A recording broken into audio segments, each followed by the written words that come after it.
Since 2003, this is the Sports Source, East Tennessee's #1 sports talk show.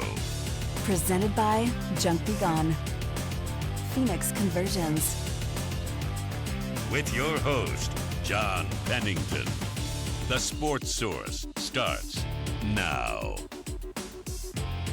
Good Sunday morning and welcome into the Sports Source. We're happy to have you join us today. My notes still say Happy Memorial Day weekend. It's not. I hope you had a good one last weekend, but I hope this weekend's good as well. Weather's been nice. Thanks for joining us and sitting inside for about 90 minutes. We got a lot of Tennessee stuff to talk about today.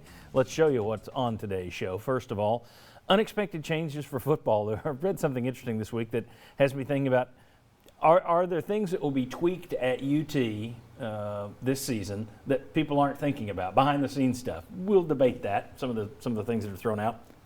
Also, would the lack of fans hurt UT on the field? You know, nobody knows what capacity is going to be. So let's take a look at home field advantage and what that has or hasn't meant for Tennessee over the last few seasons. Are the 2020 Vols ready to challenge in the SEC East? That's the main thrust of today's show. We go back and see what 8 years of past East Division champions tell us about what Tennessee needs to be in the ballpark of this fall. And then we'll look at the roster and say, all right, are they in that ballpark? Can they get to that level? We'll do an SEC recruiting update, and we'll also have a funny story at the end of the show from Jeremy Pruitt regarding just how far SEC recruiters will sometimes go.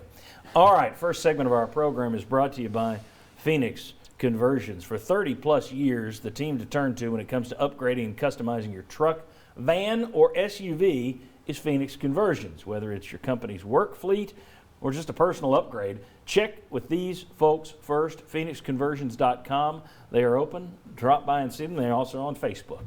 Phoenix Conversions. All right.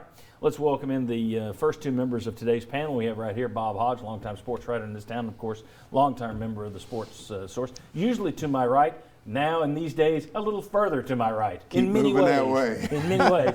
And then we have right down there, way far to the right, we got Josh Ward from WNML, and that would be AM and FM and online and everything else. And you've got your podcast. Locked on Vols. Locked on Vols. Still chugging along. There you go. All right, gentlemen, thanks for being here.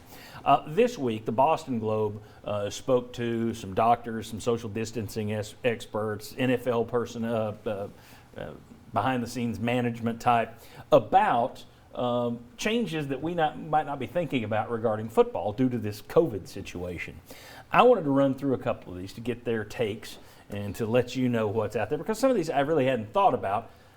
And not to mention the fact we're not sure. The NFL seems like they are going to be extremely buttoned down with this stuff. I mean, they went through at their draft, but they didn't even allow 4 people into their main war room. You had to do it from home.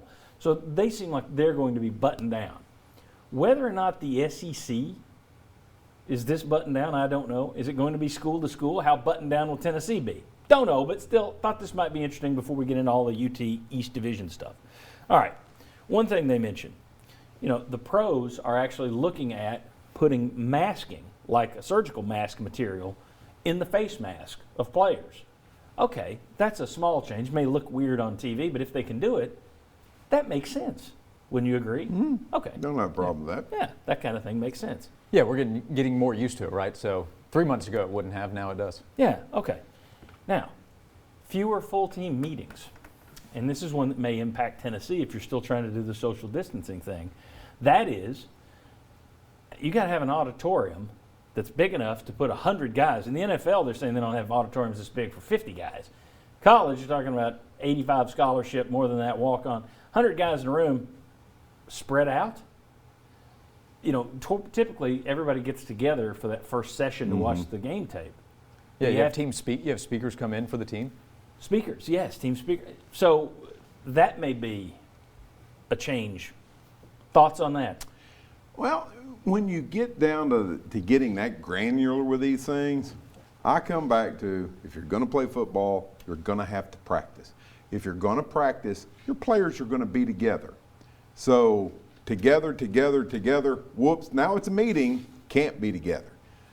So I really don't see, if you're going to bring back football and you're going to practice and guys are going to hit, they're going to tackle, they're going to do drills, Well, and they're together.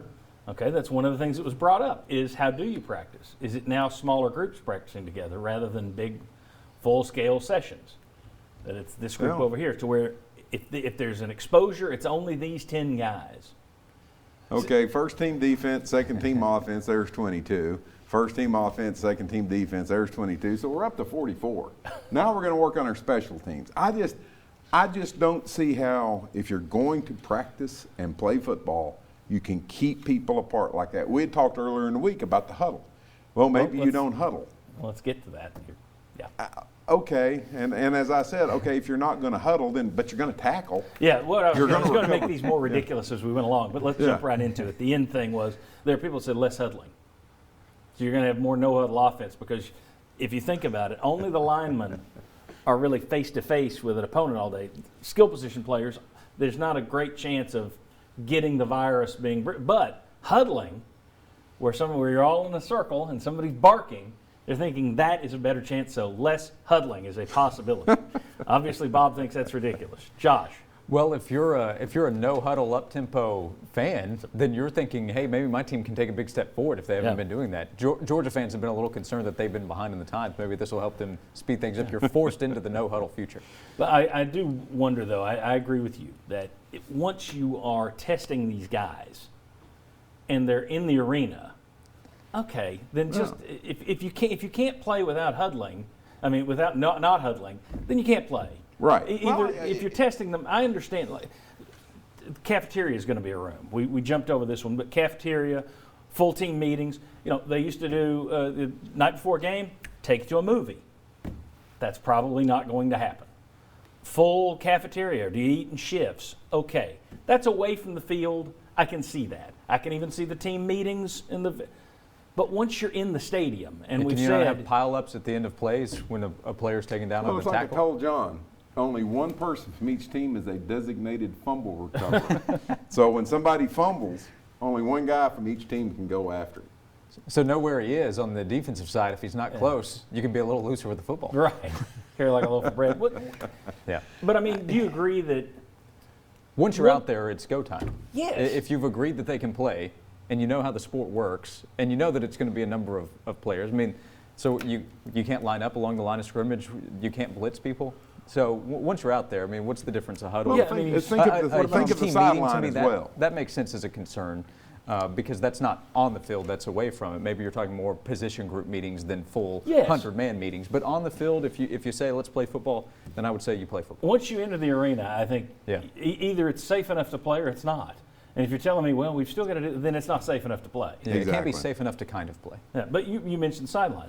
Yeah. So is everybody supposed to stretch all the way down? I was about to say you can extend the box, and now coaches can be down there at the goal line instead of having to stop at their 25. Another one that's been mentioned is pregame warm-ups, stretching. Is there enough position on the field to get everybody 6 feet apart? It's like, if you're going to be hitting and tackling, you can't worry about that. You've already said. Now, here's something that I find very interesting. This stood out to me, and I think this one should stand out to everybody.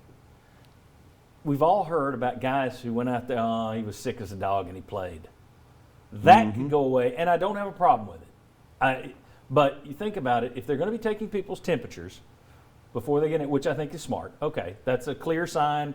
It may not be COVID, maybe flu, maybe something else, but that's a clear sign. I get that. But here's the thing. That means the Michael Jordan flu game doesn't happen. Tom Brady, 2004 AFC Championship game, plays with the flu. Doesn't happen. That's probably 2 championships that change hands based on that. What about coaches? Let's say Tennessee and Georgia are playing for the East Division title this year, and Jeremy Pruitt shows up with a fever, and he can't go. I mean, that I agree with. I understand. It makes sense. But, you know, think about all the times we always hear about Brady, Jordan, the stars, quarterbacks who play sick. Think of all the right guards who've played with a fever that we don't know about. Oh, well, you read about it every season. There's somebody that goes into the locker room because they've been sick and they take intravenous fluids and they keep playing, so that goes away.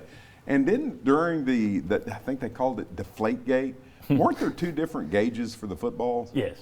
Do you now have 2 different thermometers for your players? And Okay, the backups get this thermometer, Starters get this tomorrow. Yeah, who's taking these temperatures? That's a question. That is a question. Yeah, it's legitimate. When we talk about concussions, there is the fear of, okay, well, you're going to be honest and speak up, or you're going to keep it to yourself that you might be feeling some of these symptoms. I'm guessing a coach is not going to let anybody know, hey, I've got some concerns. But if everybody gets their temperature taken, you might pull somebody over to the side and say, hey, what do we do here? Yeah. Yeah, and let's be realistic on that. If it's the team that's taking the temperature, there's more wiggle room there than there would be if the SEC has a designated temperature taker with one of those laser things. He does it. If you're high, he shoots you again. If it's twice, you're done. That makes more sense than, if you got a Georgia guy out there heaving on the field, but no, his temperature was normal. And I mean, to take it a step further, gambling is becoming a bigger part of sports across the country. They're legalizing it. Yeah. Okay, now what happens with the finances right now? When we come back, that you may see more states trying to make up money by being gambling. So yes. So what happens now when your Heisman Trophy candidate quarterback has a high temperature before the game, and you were favored by 11.5? So I mean the repercussions of this. I don't want to be cynical. I think it would really take some big-time temperatures to get some of the big-time players out of games going forward. I really do. Well, and then that's an issue. Yeah, if somebody has the Bulls -2.5, and then all of a sudden, right before tip-off, it turns out Michael Jordan can't play. Yeah, Might affect exactly. some things. Well, and I mean, we talked about this. Not everybody's temperature runs at 98.6. And so what's your cutoff? Is it 99.3? Is it 99.6? Where do you draw that line? That's the one of all these. Most of these, I think, the off-field stuff, okay, I'm okay with that. Spread them out, fine. Go back a few years. Inside the stadium, silly. But the flu stuff, the temperature stuff, interesting how they pull it off. And that's one that could really change the outcome of games. And it would have changed the outcome of, my Patriots would have had one less championship, and your Bulls would have had one less championship, more than likely. Yeah, one positive, this creates all kinds of sports talk radio material. So, and I'm just looking forward. Feeding There's a lot to work with here. I'm serving everybody. That's what this is. I'm setting everybody up. All right, very good. When we come back, everyone's still wondering about how Tennessee's going to handle fan capacity, how many get in. I'm going to tell you in the next segment, it doesn't matter, and I'll show you why. Come on back.